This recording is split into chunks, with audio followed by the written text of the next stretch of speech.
Hey everybody, welcome back to the U.S. Soccer Podcast. David Goss and Megan Klingenberg with you for another big episode as the U.S. Women's National Team is officially back in camp going into a 3-match window, 2 games against Ireland, a game against Canada as well, and we are lucky enough to talk to the person who put this all together. Emma Hayes is going to join us on the show, Kling. It was an awesome interview. We are very excited to talk to her. Yeah, Emma's great.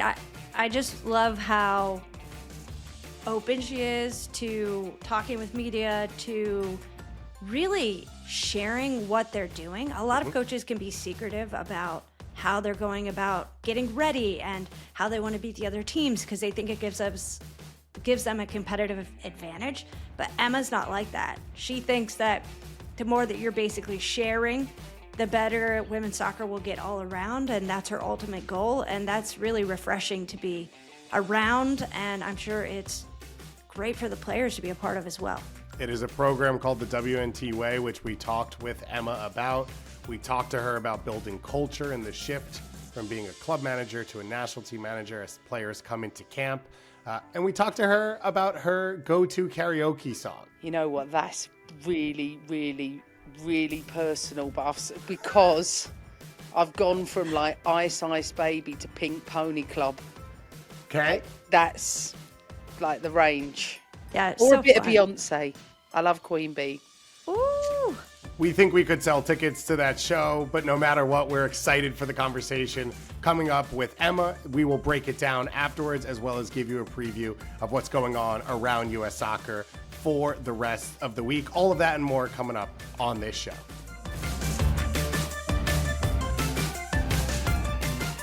Well, we are here with our guest for the day, and I think someone maybe that doesn't really need much of an introduction, but the person in charge of everything that goes right and everything that's going on right now for the U.S. Women's National Team, of course, the head coach, Emma Hayes. Emma, thanks for being with us. Good morning, everyone. So we know you just went for a walk and you were able to decompress a little coming into this, because our opening question for you was, is the game always buzzing in your head? Are you always thinking about soccer and what's going on, or are you able to disconnect in your moments? Well, I think this morning probably epitomizes a lot of what I'm about, which is wellness, and not just player wellness, but staff wellness.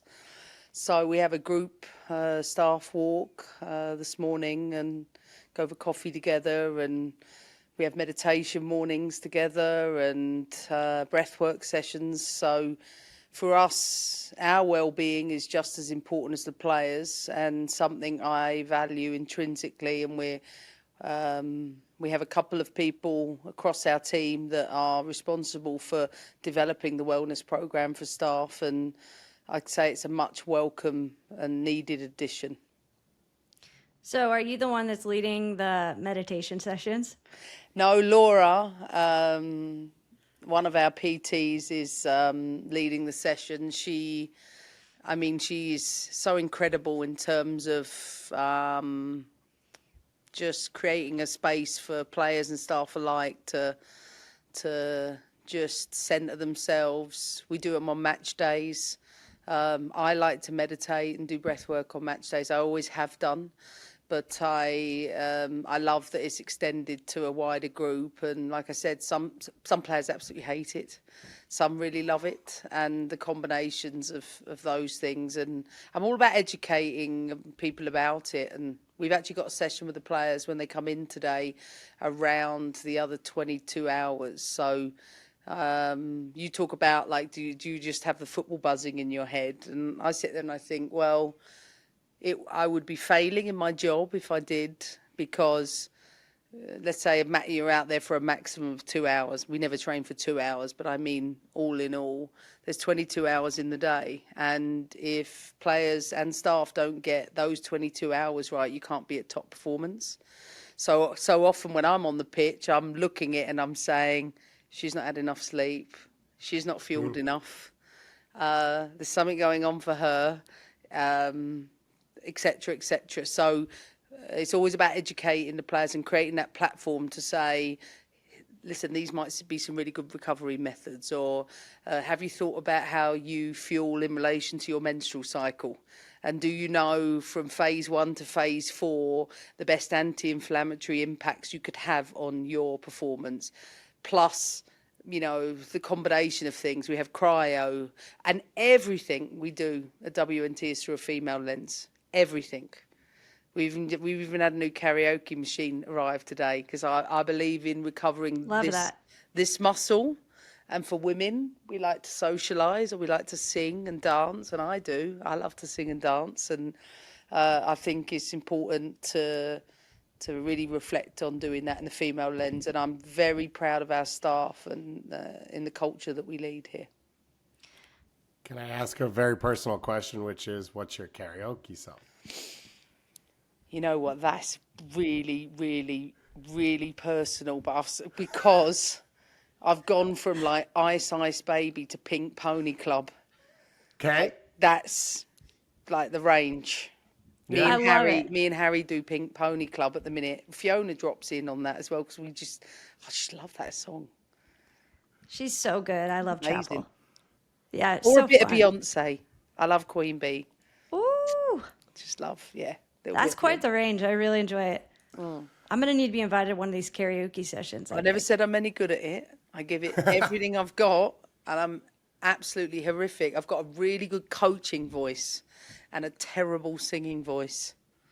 Honestly, you can hear me in a stadium. You can hear me, but you cannot on a karaoke machine. I think that the commitment is really what counts. You know what I mean? It's the vulnerability. I think that Totally. I've found that easy with age, because I've always been a little bit... I'm social because... I'm sociable because I have to be, but I'm not very social. So I'm that person, even if I'm like going out and I'm with a crowd, I'll be hanging in the corner.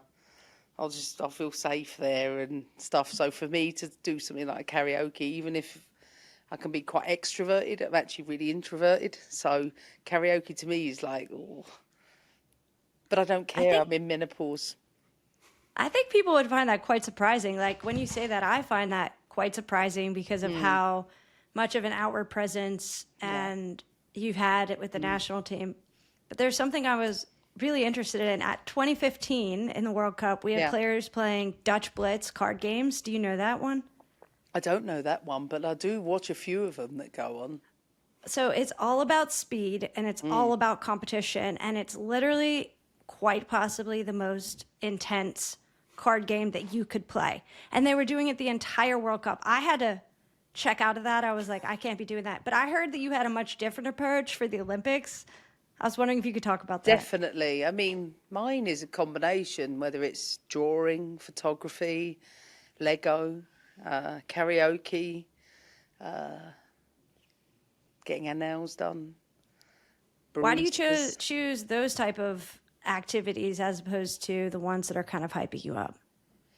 Because I think there is enough of that in the preparation for something like that. Like, I'm all about every game's a gold final.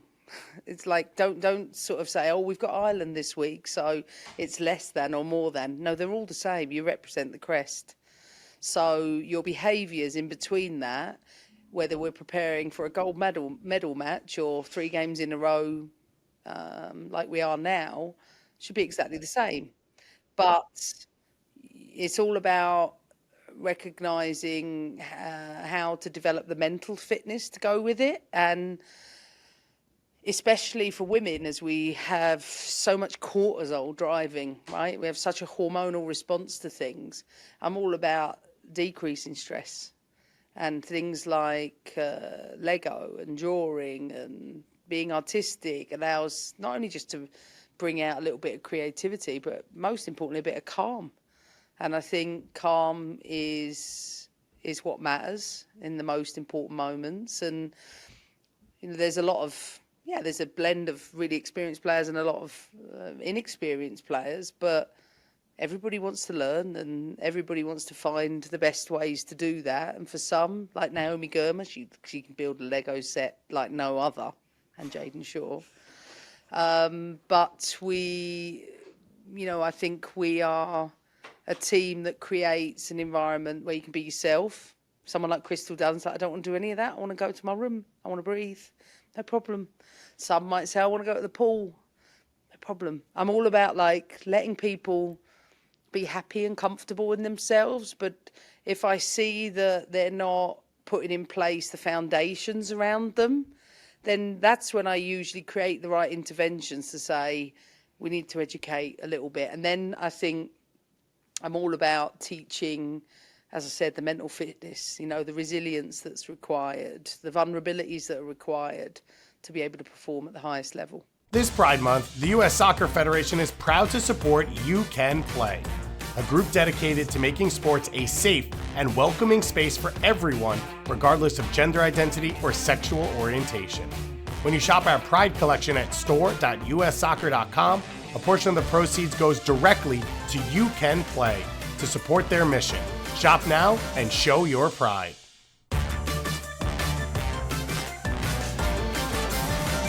I'm curious the change for you in this work from club to national team, where you're not with the players every day and you're not with the same group every time, because this feels a lot of really knowing the pulse of the culture of these people, and now doing this in this other setting where you have 9 days in 3 different cities with a different group every single time. What's been that learning curve for you? Well, I think the first one is you don't have a second to waste.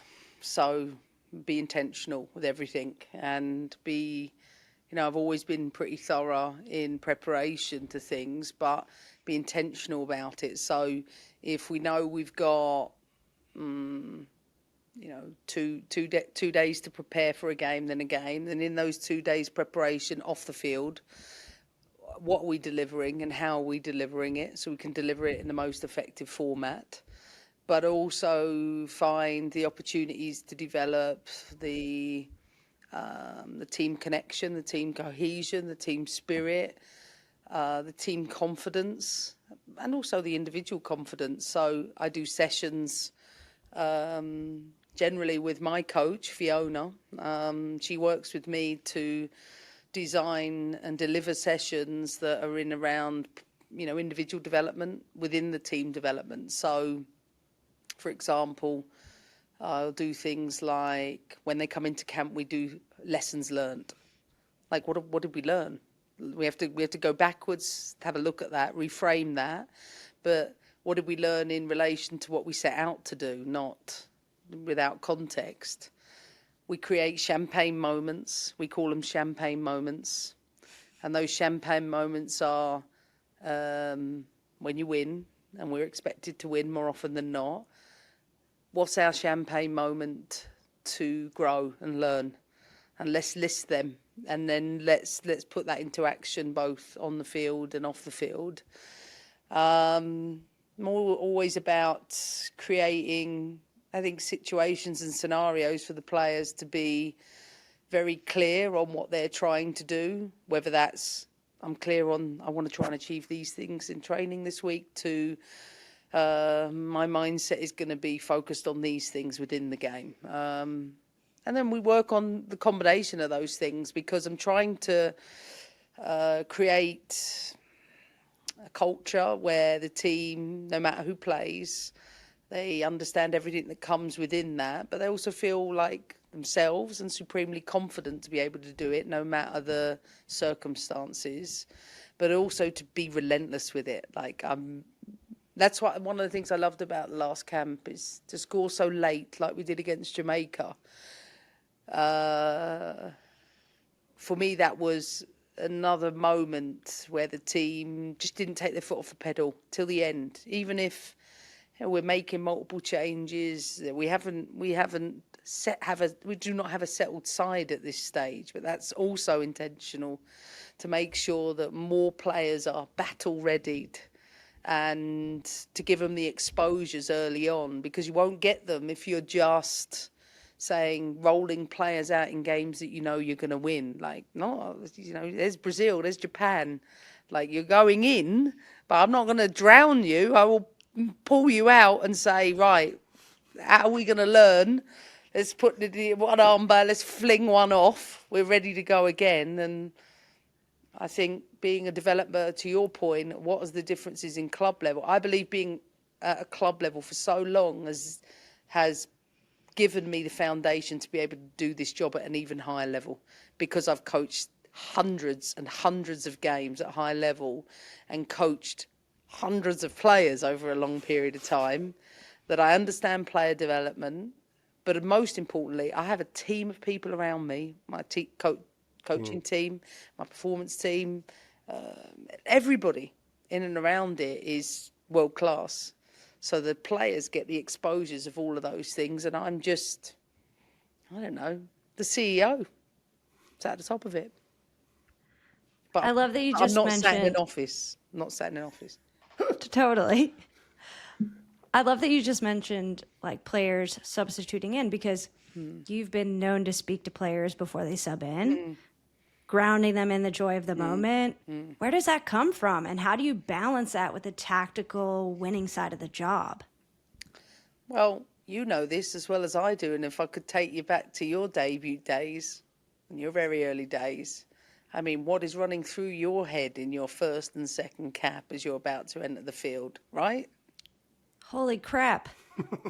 So what's the, you know, I can either intensify that and add to that and pile more pressure on that, or I can do the opposite. And I'm all about understanding the front and the back part of your brain. And so the emotional centre is going, oh my goodness, I'm going on, or oh, everyone's watching, am I going to get everything right? The conscious brain is that filter that gets in between it and is like, I'm good. I can do this. And I think that the why to everything really, really matters, because every day you went out and played football as a young person, it was always, I want to play for the national team. And so bringing people back to that place is a place everybody can relate to, but also it was their most joyful place. So if we play football in the same way we did as children, then I think we're getting something right, because it is a fun game. But the tactical piece, that's the work I have to drill in over and over and over. And I mean, we do it in a profound way over and over again. We have tactical, we do so much. We do tacticals in between camps. We do tacticals when they come in for players that haven't had as many experiences with us. So whether you're in the squad on a regular basis or you're not in the squad on a regular basis, whether you're a first timer, whether you're a 100-timer, you are all getting exposed to the same things so that we can keep leveling everybody up. And that I would never have been able to do if I hadn't led a club like Chelsea for the volume of years I did. You mentioned at the beginning of this working on everything through the lens of women. And I've been lucky enough to watch some of your presentations about the WNT Way and what you are trying to build. Give people a little bit of an idea, maybe that haven't heard yet, what this system is, how you have worked through it with the experts you've had. And obviously this camp will end in DC, which I think is very fitting with the input that Michelle Kang has had on this program and the sport. And I think many people would just say the world in general. Well, that's the US Women's National Team, right? And I feel like I came into it. So I'm the honorary American, and I mean that sincerely. I know about it. I watched this program as a fan, so I knew everything this program went through and the work that the players in particular had done over the years to really champion so much. You know, not any one thing, but so much, and lead the way in so many fronts. I think when you fight for anything from equal pay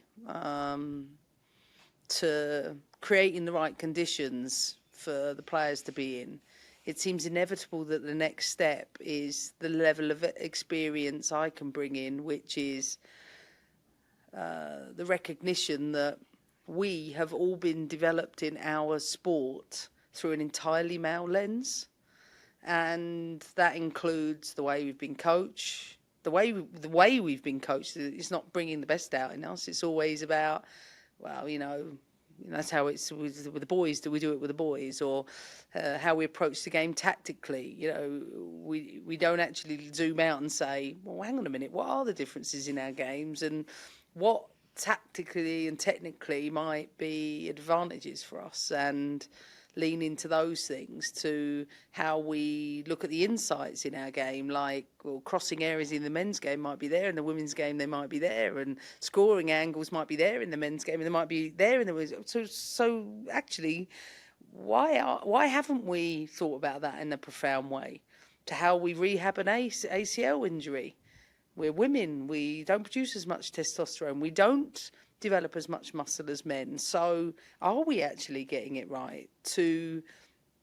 Well, if we have hormonal challenges every month, and some do, some don't, some have it in extreme ends, some don't, have we really reflected on, we've done a football warm-up the way we've done it, but is that conducive to developing women on the field, particularly if we're at risk of A, B, C and D? And the answer to that is no.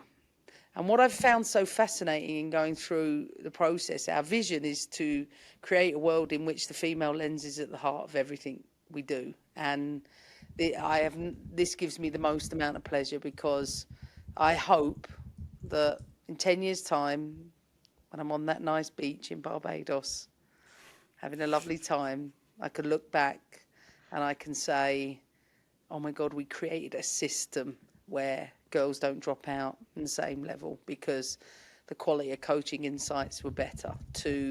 We're creating football that works for women. Some might want to do it a lot. Some might not, because they socially might want to do lots of other things, but it doesn't mean they can't still do it.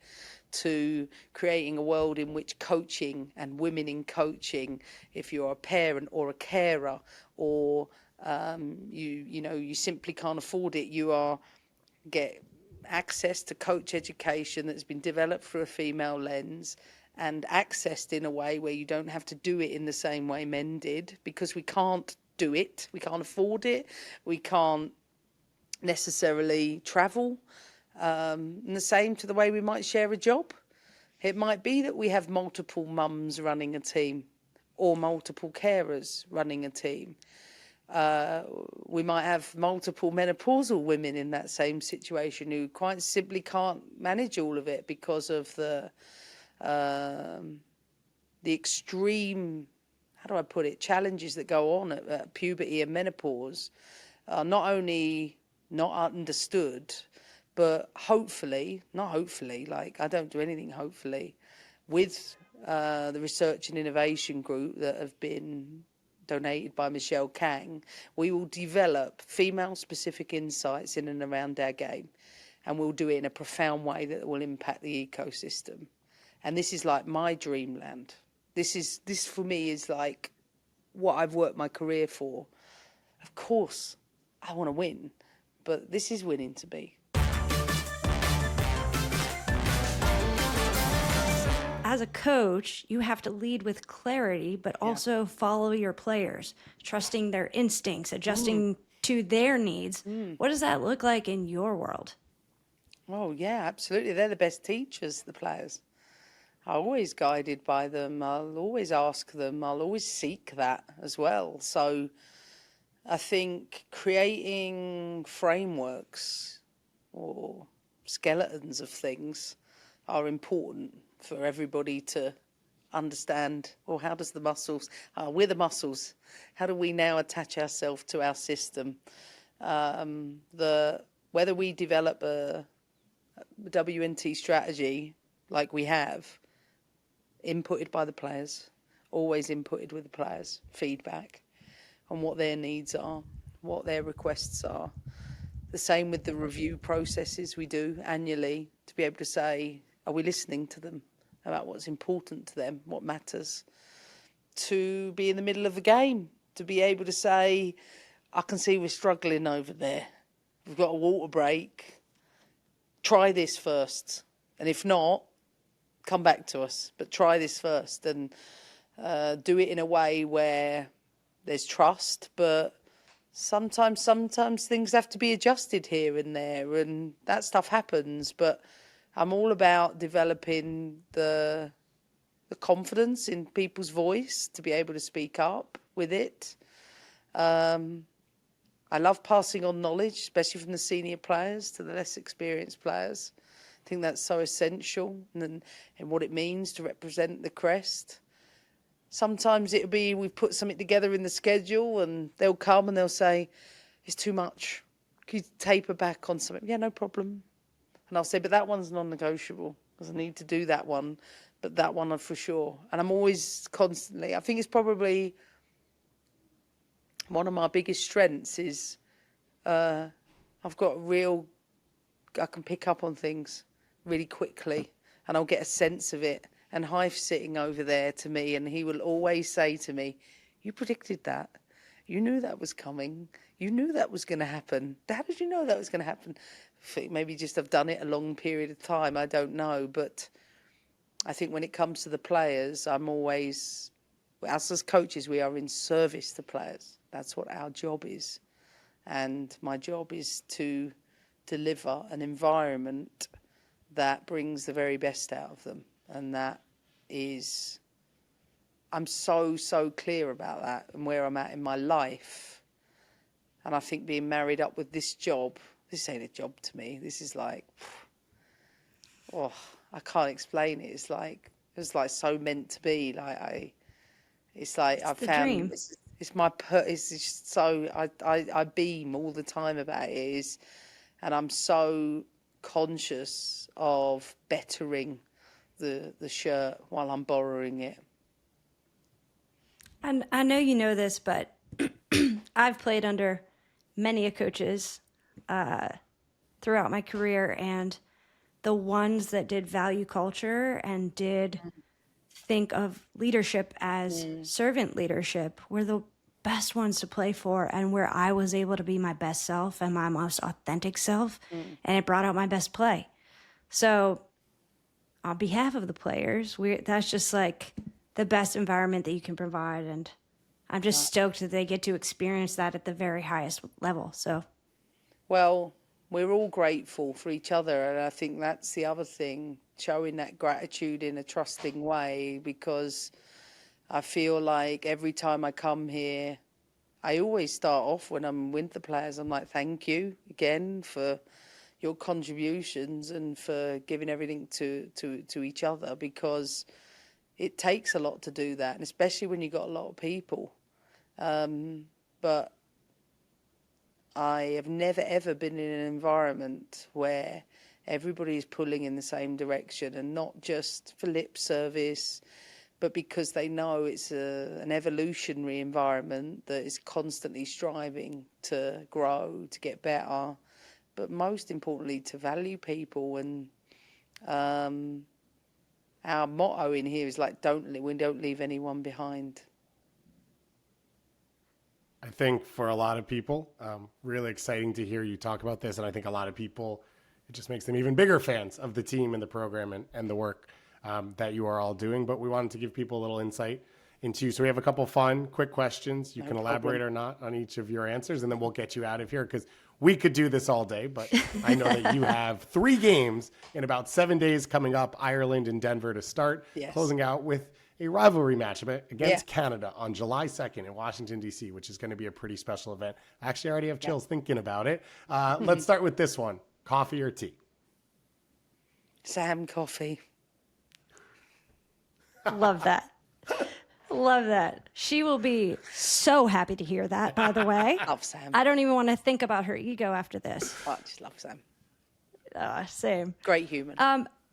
So just for context, my friends and I always are like, okay, if we got to choose one walkout song that we could come into the pitch or come into the stadium or come into whatever and be our walkout song, what would yours be? Oh, it's got to be Prodigy. It's got to be Firestarter by Prodigy. Yeah, definitely. Love something that. like this, like banging, get us up. Yeah. Love that. Set the tone. Maybe a future walkout situation, something that everyone can work towards. Take that. Definitely. Write that down, U.S. Soccer. Yeah. I don't know if this is going to get anyone in trouble, but Who is Harry's favorite player? Well, he's asked me 3 times since he's been here. Has Sophia had the baby yet? Has she had the baby yet? When is Sophia back? Is she coming back anytime soon? When is Sophia back? Is she back soon, Mum? I'd say Soph is like a clear number 1, but I think there is a body, between that, from Sam to Rose. To be honest, all the girls are great with him. He loves it. It's like permanent entertainment for him, and he loves amusing them, and they likewise like winding him up. They introduce him to things like Coca-Cola, like stuff that he's just like, So cute. I've got like 25 bad babysitters sometimes, and really good ones, Yeah, so I'm afraid. Yeah. Who's the funniest person in camp? That is a great question. I mean, you just can't beat Rose Lavelle. You just can't. There's no one like Rose Lavelle. And I think the Rose Lavelle and Emily Sonnet show should be a show in of itself. I think those two. I love Trin's energy when she's in. She'll always, lift the room and do those things. I mean, and now we've got so many new players coming in the team. We've got Fallon coming in with her marine biology background. I mean, quirky, eclectic, diverse. That's what I love about the whole team. Michelle Cooper, little firecracker, all of them. They're all, I mean it, they're all absolutely beautiful people. And I can see them all growing into the environment too. Oh, I cannot forget the Thompson sisters. Honestly, stuck at the hip. They almost answer for each other, constantly chuckling, constantly giggling like at something. And Denise and I look like 2 middle-aged women at the front half the time. And I know we're probably at the butt of all of them jokes, but that's fine. We'll get over it. They're our little, I don't know. Too sweet. No, players never make jokes about the coaches. Never. Especially not Denise. But they take some good takes on Denise's New Jersey accent. That's for sure. Like they've got it down. Sonnet is a mini Denise. Oh goodness. The Sonnet Trinity argument or conversation during the playoffs last year in the NWSL playoffs was one of those that you're like, I wish we had microphones everywhere around the field because I would have loved to have heard what was going on. You talk about the group, you talk about the diversity. Yeah. It has led to success. You have a gold medal already. Last question for you, and then we are done. Where does that gold medal live? It lives in a frame with a signed shirt from the team and a picture of the team with Harry in my office behind my head. Because when I'm on Zoom, I keep saying this to people, put yourself in situations where you remind yourself of really great things, because when confidence moves up and down, it's always good to look at either the things that you hang on your key rings, or look at the successes, whatever they are to you, because they serve as good reminders when you feel really low. We could do this all day. Thank you for giving us our lineup now for the next 10 interviews with all of the players you named. We will start, of course, with the Rose Emily pilot episode, and then we will go from there. Good luck this week. Thank you for taking the time, and hopefully we'll talk to you again soon. Thanks a lot, guys. Take care.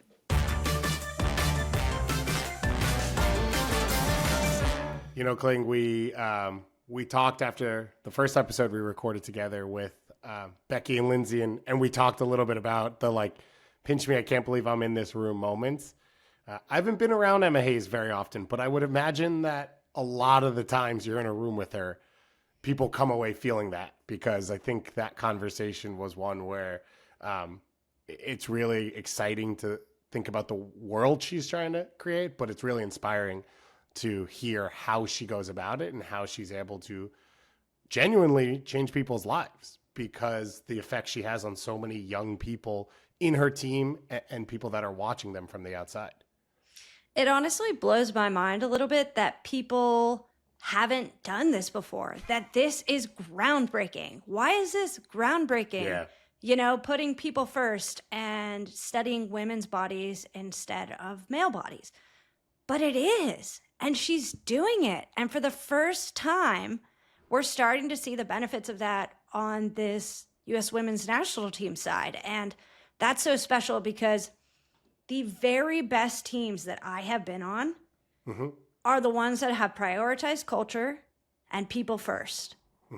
It's making sure that people want to be there, that they feel valued, and that we see their humanity, their human side, and who they are and what makes them them.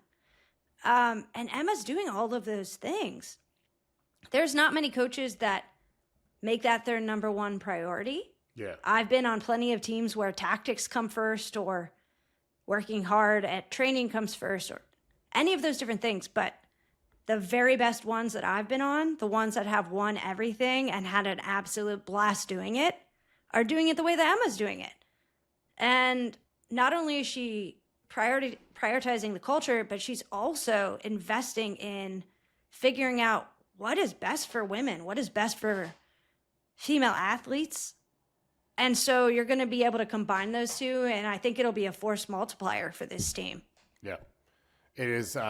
It's exciting to hear, because I think one of the conversations we had when we started talking was it felt in some ways like the U.S. women's national team had fallen behind maybe some opponents or rivals in the world. And this is not just winning gold medals and winning games, but a clear path for the U.S. to become a leader once again for the entire world, and especially when it comes to the opportunity for women and women in sports and what that change can create for the larger world around it.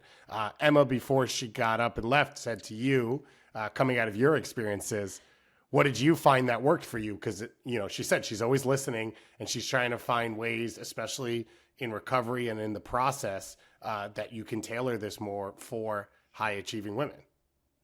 Yeah, so I was so happy that she asked that question. And it's so specifically individual to each person and their needs. But for me, it's about meditation.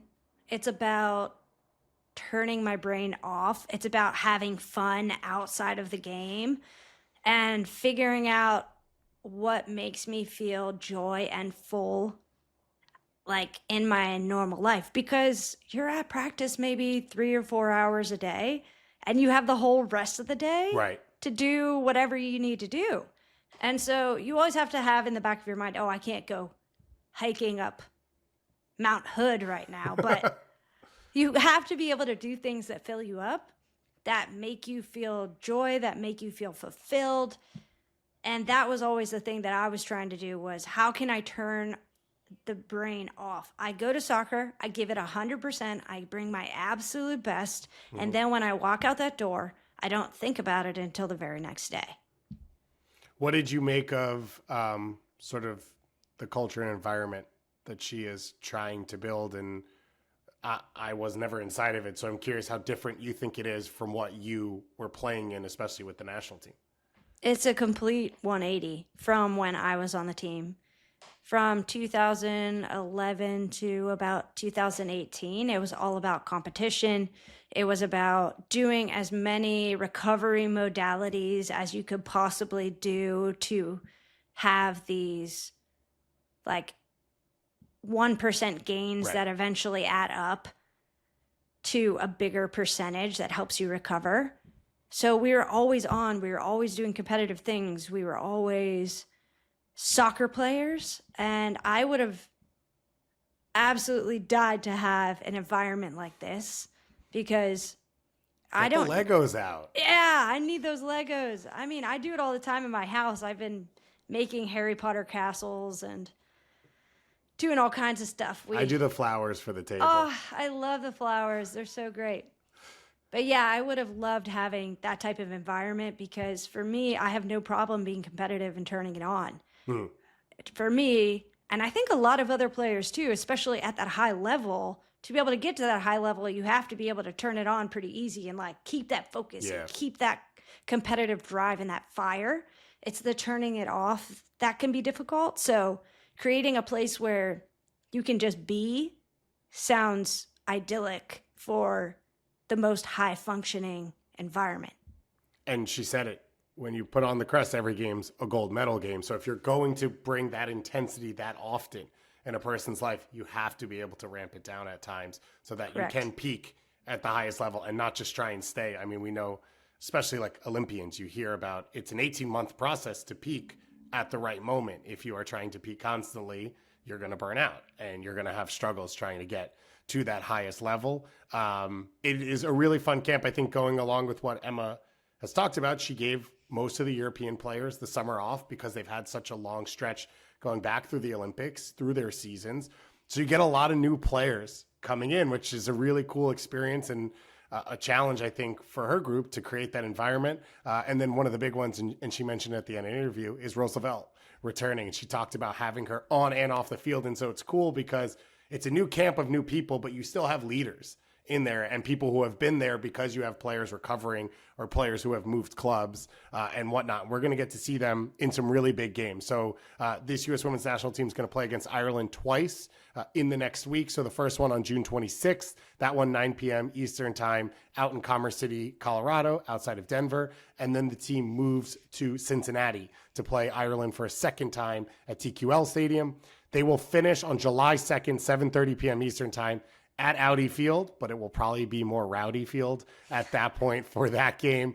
It is a game, Kling, I know you're really excited about. You've lived the rivalry. You played along Sync for a long time, not too far from the border. This is one of the big moments for U.S. Women's National Team and for players, and it's something I think we're going to continue to dive in on, which is playing against Canada in a big game, in a big environment. Something to note, though, and something we're going to try and do on the show is to keep you sort of aware of everything going on around the federation is there is a U17 group for the women's side that will be playing against Japan at CPKC Stadium on June 28th. So if you're in the KC area, there will also be coverage of that one on the website. And in the middle of all of this, the U.S. men's national team is still in the Gold Cup. So they have won the group and they are heading now to play against Costa Rica out in Minnesota. That one is on Sunday night at 7 p.m. Eastern time. It is the summer of soccer, Kling. A lot to watch, a lot to talk about, and a lot to cover. And we are very excited to be around for that. Oh, absolutely. The more soccer, the better, in my opinion. Well, I mean, as somebody who's watching. Yeah, somebody don't got to do anything anymore. Yeah, somebody who's playing, it's like, yeah, give them the summer off. They definitely need to recharge, recover. But for us, this is the good stuff. We, as a little teaser, just going into what's coming up, do you have a One Canada memory for you? Oh, gosh. You couldn't have given me this question before we had the podcast? Jeez. Now I'm on the spot. You could just say any Sync goal that you maybe helped avoid or got scored on you. I don't even know who the Sync person is that you keep bringing up. Just kidding. Let's see. I think one of my favorite moments, honestly, was one of the very first times that I played against them because it was one of my very first caps. We played, and I think we talked about this last time, actually, when we were in China and how I got my second cap. And, you know, it was due to some GI issues. Mm-hmm. Anyways, in that very same China camp, we played Canada, and it was one of my very first matches. There was literally nobody there. There was no way to watch it. But I can't tell you the immense, like, pressure, pride, joy that I had in that moment. I was like, oh my gosh, I can't believe that this is actually happening to me. And I don't remember any part of it except for that. I think I was just blinded by pure fire, fury, and nerves. It is, it's a rivalry that I know as a fan coming in. It was the game like you built around, the game you got up for. We're talking about the last two gold medalists facing off against each other and a lot of, 2015 World Cup hosts for the Canada side, the all-time leading goal scorer in international soccer history, that Megan Klingenberg's never heard of. And a lot of greatness between the two programs, a lot of connection and a lot of passion as well. So it's going to be a fun one.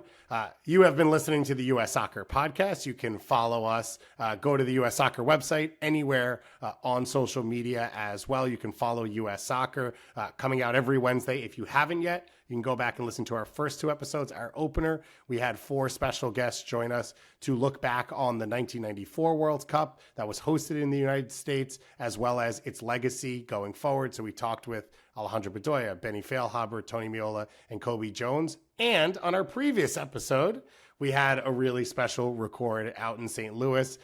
We talked with Kling about your retirement, about your legacy, about this program. And we talked with some of the great leaders in this program's current and history, with Lindsay Heaps joining us, as well as one of your best friends in Becky, who then was honored with her testimonial later in the match. So if you've missed them, go back and listen to them, and you can continue listening to our show going forward. So thank you, all of you, for joining us, and we'll talk to you again very, very soon.